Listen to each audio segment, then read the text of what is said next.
1517년에 종교개혁자 마틴 루터는 부패한 당시 교회를 개혁하기 위해서 용감하게 개혁운동을 이끌기 시작했습니다. 이것을 우리는 종교개혁, 영어로 Reformation이라고 합니다. 1517년이죠. 근데 막상 우리가 사람이 뜻을 가져도 실제 뭘 하다 보면 항상 어려움을 부딪히게 돼 있습니다. 여러분 마음에 어떤 감동이 오고 내가 이런 걸 해봐야 되겠다 한다고 해서 그냥 일사천리로 인생이 그렇게 잘 되는 게 아니지 않습니까? 늘 도전이 있고 늘 어려움이 있게 마련입니다. 수많은 사람들이 비판을 하고 방해하고 좌절하고 또 루터를 죽이려는 사람들도 있었습니다. 이런 가운데 루터는 정말 힘이 빠지고 자신이 아무것도 할 수 없는 존재구나 이렇게 무력감을 느끼고 방에 들어놓았을 때가 있었습니다. 근데 어느 날 루터의 아내가 방으로 들어오는데 그날따라 갑자기 보니까 상복, 퓨너럴 갈 때 입는 옷을 입고 온 것입니다. 루터는 의아해가지고 누가 돌아가셨어? 이렇게 부인에게 물어봤습니다. 제 부인이 말하기를 하나님이 죽었습니다. 이렇게 말하는 것입니다. 루터가 깜짝 놀라가지고 그런 말이 어딨단 말이요?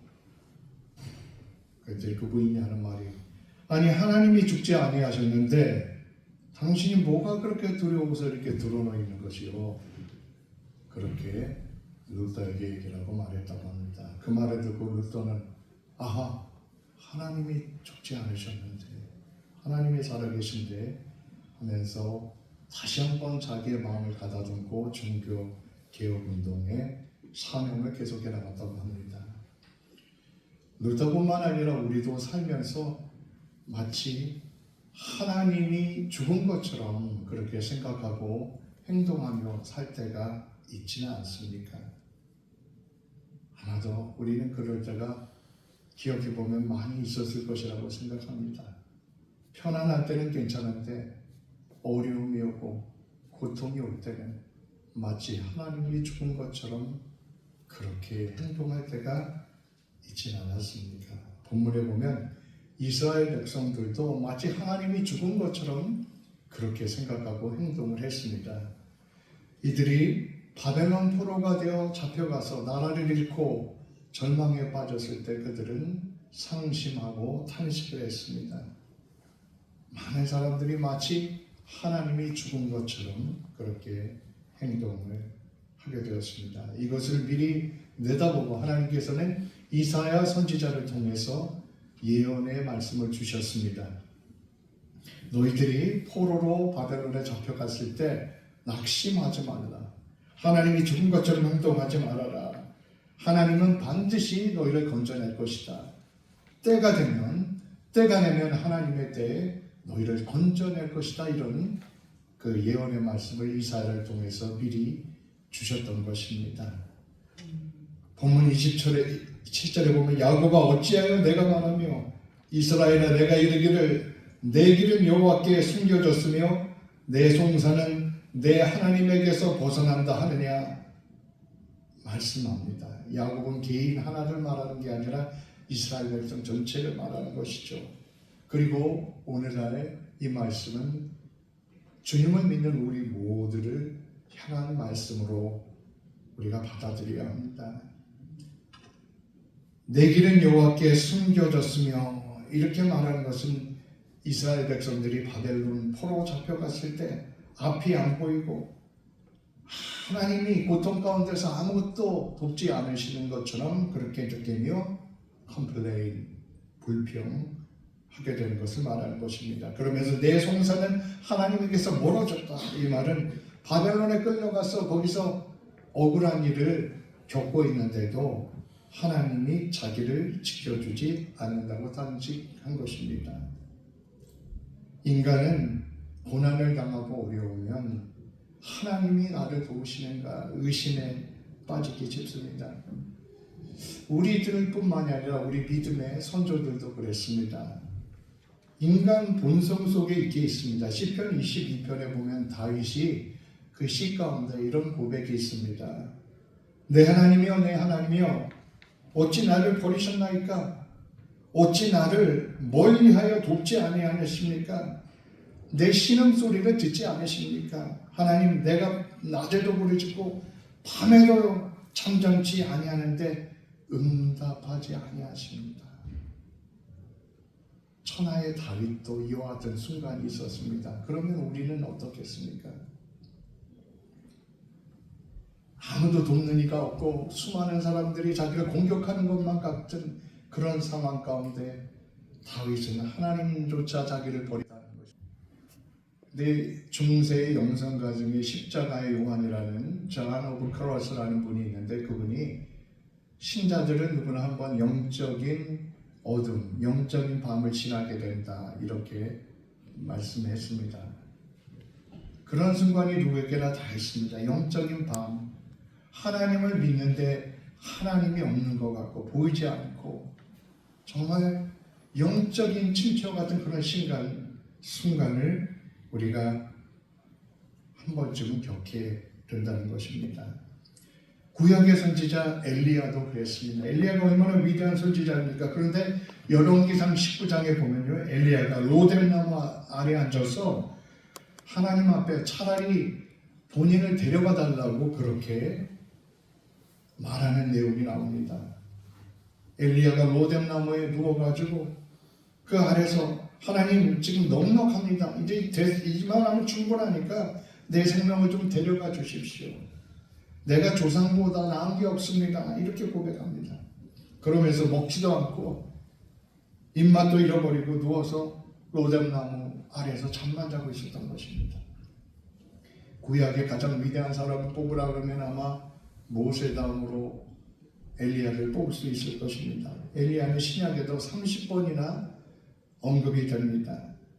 엘리야는 기적을 많이 행하기로 유명한데 성경에 기록된 것만 16가지 기적이 나옵니다. 창세기 17장에 보면 사르밧 과부의 아들이 죽었을 때 엘리야가 기도합니다. 그때 혼이 돌아와 그 아들이 살게 되었다는 그 기적의 이야기가 있습니다. 열왕기상 18장에는 갈멜산에서 엘리야가 혼자서 바알과 아세라를 섬기는 850명의 그 사제들과 대항해 버리는 싸움에 관한 이야기가 나옵니다. 칼을 가지고 싸운 것이 아니라 기도를 통해서 하나님이 참신인가 바알이 참신인가 그렇게 영적인 대결을 하는 그런 이야기가 나옵니다. 누구든지 기도할 때 하늘에서 불이 떨어져 쌓아놓은 제단에 불이 붙으면 그 사람이 믿는 신이 참신이다 라고 인정을 받는 것입니다. 그런데 엘리야가 하나님께 기도할 때 하늘에서 불의 응답이 내려와서 제물을 다 태워버렸다는 놀라운 이야기가 있습니다. 수많은 관중들이 보는 앞에서 그 군중 앞에서 초자연적인 역사를 하나님께서 베푸신 것입니다. 아니 그랬던 그 하나님의 기적을 그렇게 체험한 엘리야가 로뎀나무 아래에 누워서 먹지도 않고 차라리 날 데려가셨으면 좋겠습니다. 이런 순간이 있었다는 것입니다. 무엇이 문제였을까요? 엘리야가 다 이긴 줄 알았는데 이스라엘은 변한 게 하나도 없습니다. 하늘에서 불이 떨어지고 바알과 아세라 사제들을 사람들 보는 앞에서 다 이겼는데 이스라엘 백성들은 여전히 크게 변한 것이 없습니다. 아합 왕도 회개하지 않았습니다. 오히려 아합 왕의 부인 이세벨이 도끼를 품고 엘리야를 죽이겠다고 사람을 보내 쫓고 있는 상황인 것입니다. 그래서 이스라엘에서 140km 떨어진 남쪽의 브엘세바까지 도망쳤던 것입니다. 정말 엘리야는 어떻게 이해할지 이 상황을 받아들이기 힘들어했습니다. 그리고 영적으로 너무나 지쳤던 것이죠. 누구나 이런 비슷한 경험이 한 번쯤 있으실 거라고 생각합니다. 인생이란 잘 될 때만 있는 것이 아닙니다.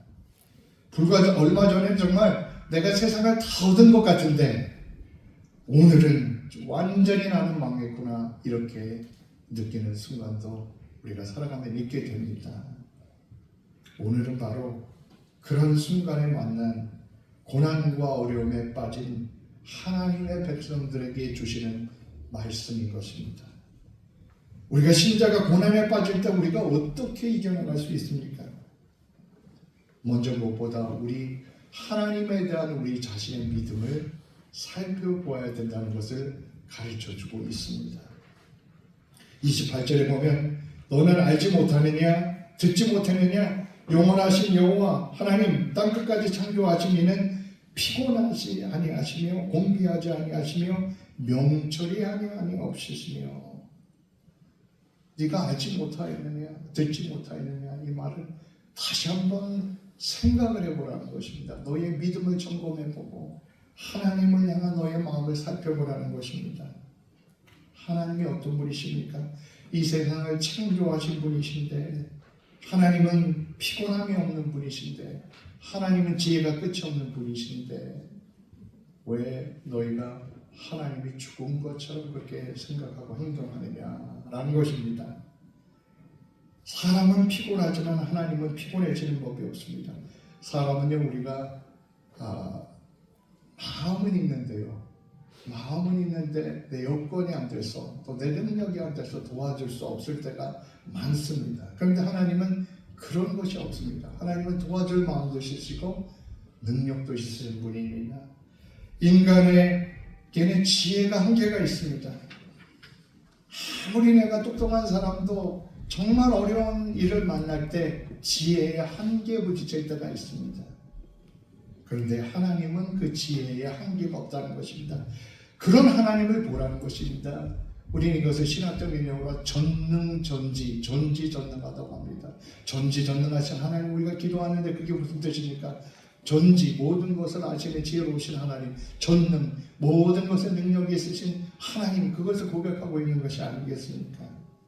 29절에 보면 피곤한 이에게는 능력을 주시며 무능한 자에게는 힘을 더하시니 우리가 신체적으로 지쳐서 할 수 없을 때가 많습니다. 그때 하나님께서 능력을 주신다는 것입니다. 또 무능해서 할 수 없을 때가 있습니다. 내가 능력이 안 돼서 못하는데 내 능력치를 넘어서 무엇인가를 할 수 있도록 하나님께서 우리를 도우십니다. 이런 하나님이라고 말씀하고 있는 것입니다. 그러면서 30절에 소년이라도 피곤하며 장정이라도 넘어지며 쓰러지되 소년이라도 피곤하며 했습니다. 소년이란 어린아이에서부터 청년까지 그 남자아이를 말합니다. 가장 인생에 있어서 혈기가 왕성할 때입니다. 그런데 소년도 피곤해집니다. 인간이 불완전하기 때문입니다. 소년도 보십시오. 요즘에는 미국에 보면은 조그만 아이들도 그 소아당뇨로 이렇게 주사를 이렇게 하루에도 뭐 몇 번씩 또 10번 이상 20번씩 학교에서 이렇게 찌르는 아이들도 있지요. 소년이라고 다 피곤하지 않은 게 아닙니다. 소년에게도 암이 올 수 있고 질병이 올 수 있습니다. 소년에게도 바이러스가 와서 입원할 수가 있습니다. 장정도 넘어집니다. 장정은 아주 우리가 장정이다 이런 말을 하죠. 인생에 가장 활력이 있는 청년들을 말합니다. 그런데 장정도 인생에 있어서 넘어지는 것을 피할 길이 없다는 것입니다. 이 사람이 그 젊은 걸 자랑하면 안 됩니다. 이렇게 제가 얼마 전부터 이렇게 축구를 조기 축구를 나가서 월요일 날 아침에 하는데요. 60-70%가 대부분 목사님들이시고요. 또 전도사님들 완도분 계시고 또 장로님들, 집사님들 또 나머지 계신데요. 그 중에는 뭐 저보다 훨씬 연세가 위인 분들도 여러분 계시고 또 저보다 한참 어린 젊은 분도 계십니다. 근데 이게 가만히 이렇게 축구를 하다 보면요, 나이 든 사람들이 더 잘 다칠 것 같잖아요. 근데 나이 든 분들이 오히려 더 잘 안 다칩니다. 왜냐하면 나이 든 분들은 조심을 해요. 이렇게 항상 하면서 운동을 하면서 조심을 하는데 젊은 친구들이 이게 자기의 에너지, 자기 그냥 내가 뭘 다 할 수 있다고 하다 막 휘젓고 다니다 부딪혀가지고 여기도 삐기도 하고 다쳐가지고 2달, 3달을 또 축구하러 못 나올 때도 있고 그렇습니다. 장정이라고 안 넘어지는 것이 아닙니다. 장정도 환경의 어려움에 넘어집니다. 장정이라고 모든 병을 이길 수 있는 것이 아닙니다. 장정도 쓰러질 때가 있는 것입니다. 소년도 장정도, 이 말은 무슨 얘기입니까? 아무리 이 세상에 소년이고 장정이라도 인간이 자기들의 힘만 가지고 살아가는 것은 아니다, 이 얘기를 하고 있는 것입니다. 하나님이 도와주시는 힘을 가지고 인간이 사는 것이지 인간이 생물학적인 힘만 가지고 사는 것은 아니다, 이 얘기를 말씀하고 있는 것입니다. 그러면서 주님께서 새 힘을 주신다 말씀합니다. 30절에 오직 여호와를 앙망하는 자는 새 힘을 얻으리니 독수리가 날개치며 올라감 같을 것이요 다른 박질하여도 곤비하지 아니하겠고 걸어가도 피곤하지 아니하리라. 소년이기 때문에 새 힘을 얻는 것이 아닙니다. 장정이기 때문에 안 넘어지는 것이 아닙니다. 아무리 노인이 되어도 하나님께서 새 힘을 주시면 피곤치 아니하고 넘어지지 않는 삶을 살 수 있는 것입니다. 요즘은 정말 젊은데도 만성 피로증에 시달리는 젊은이들이 많이 있다고 합니다. 새 힘은 하나님께서 주십니다. 새 힘을 얻으리니, 이런 말씀을 할 때 이 말은, 이 뜻은 이전에 없던 어떤 영적인 능력이 생겨난다는 것입니다. 나에게 있는 것이 아니라 하나님으로부터 오는 영적인 능력이 나에게 생겨난다는 것을 말씀하고 있는 것입니다. 인간은 힘도 한계가 있고 지식도 한계가 있고 인내도 한계가 있습니다. 그런데 하나님을 앙망하는 사람들에게는 새 힘을 주신다, 이 약속을 하고 있는 것입니다. 하나님을 앙망하라는 것입니다. 우리가 고난 가운데 있을 때 그러므로 하나님을 앙망하라, 이런 말씀하고 있는 것입니다. 앙망한다는 말이 히브리어 원어로 카발인데요. 이 말은, 앙망이라는 말은 우리가 우러러본다, 위를 우러러본다 할 때 그 앙자와 망, 소망할 때 바란다는 그 두 가지 뜻이 합쳐진 한자어입니다.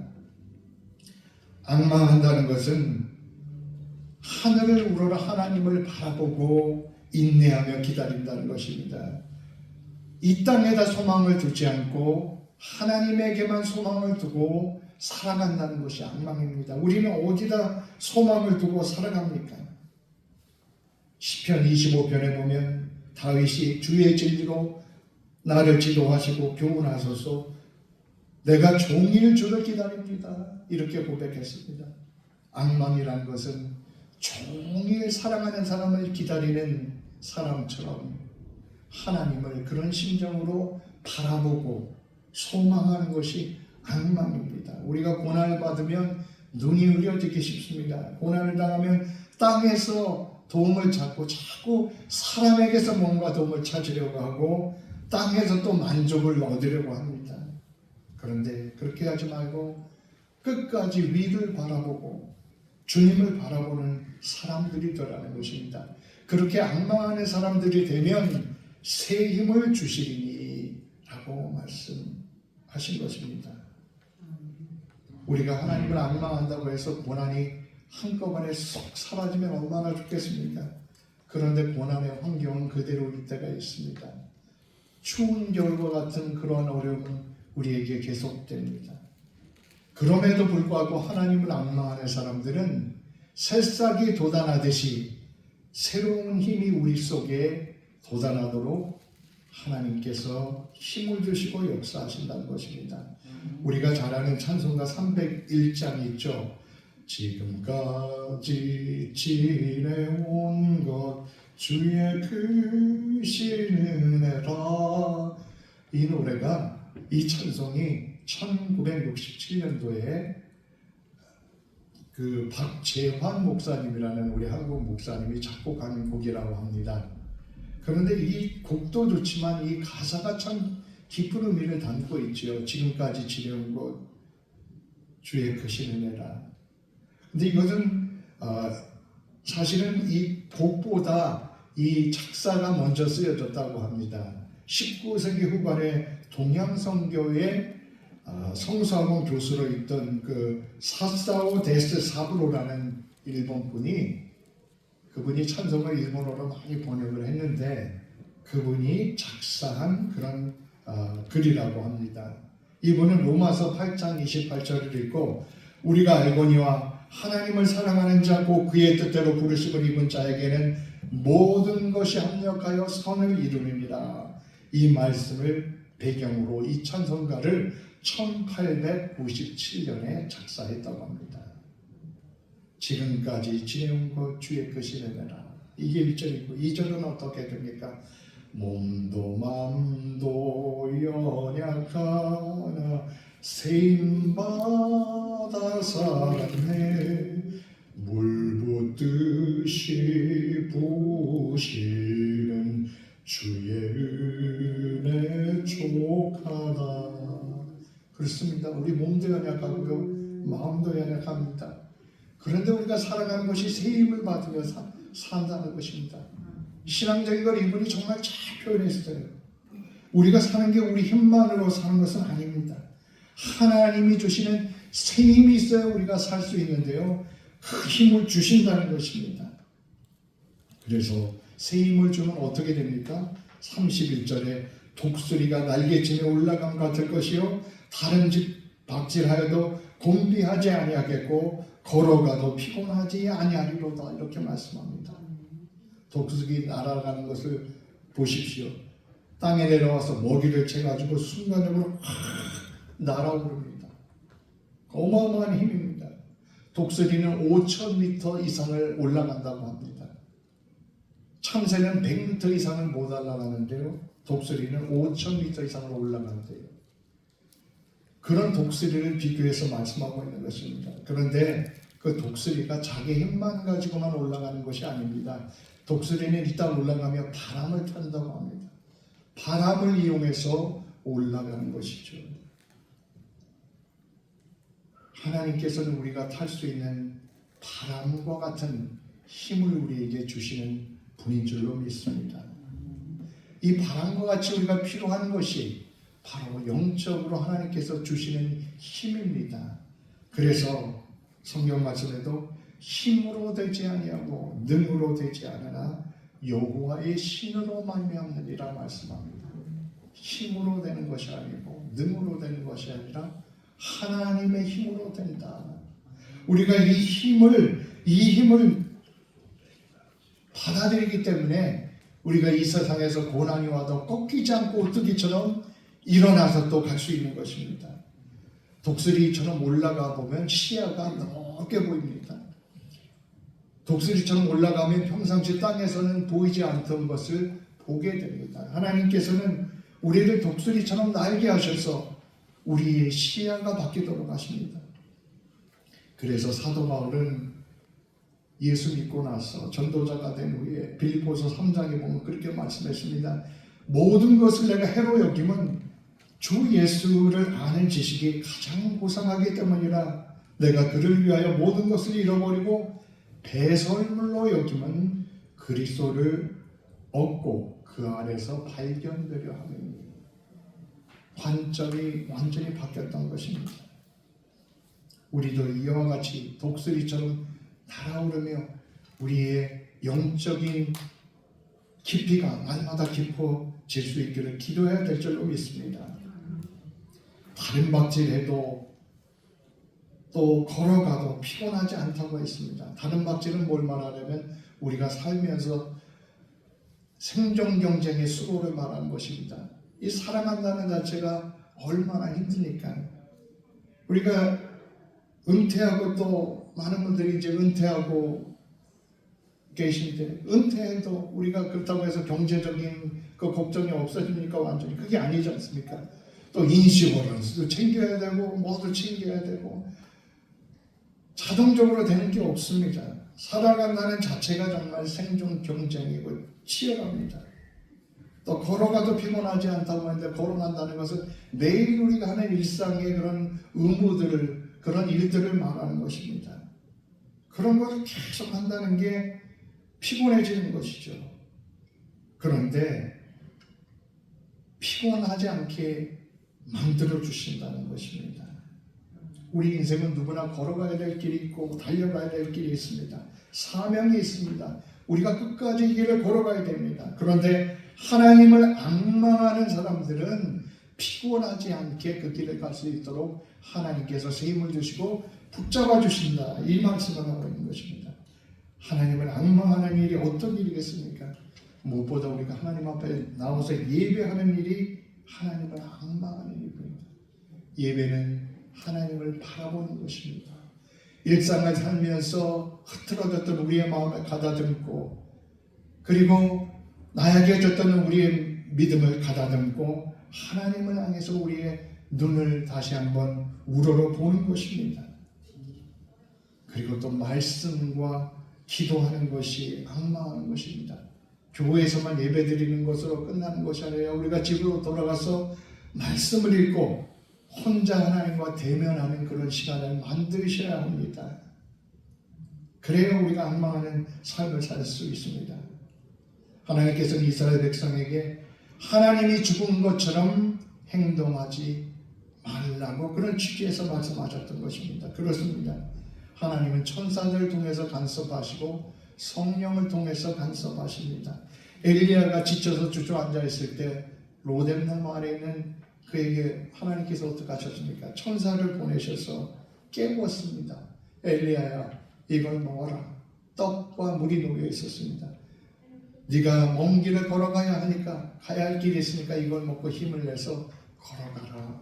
이렇게 천사를 통해서 도우시는 장면이 나옵니다. 로마서 8장에도 이와 같이 성령께서 우리의 연약함을 도우시나니 우리는 마땅히 빌 바를 알지 못하나 성령께서 탄식으로 우리를 도와주신다. 이렇게 말씀합니다.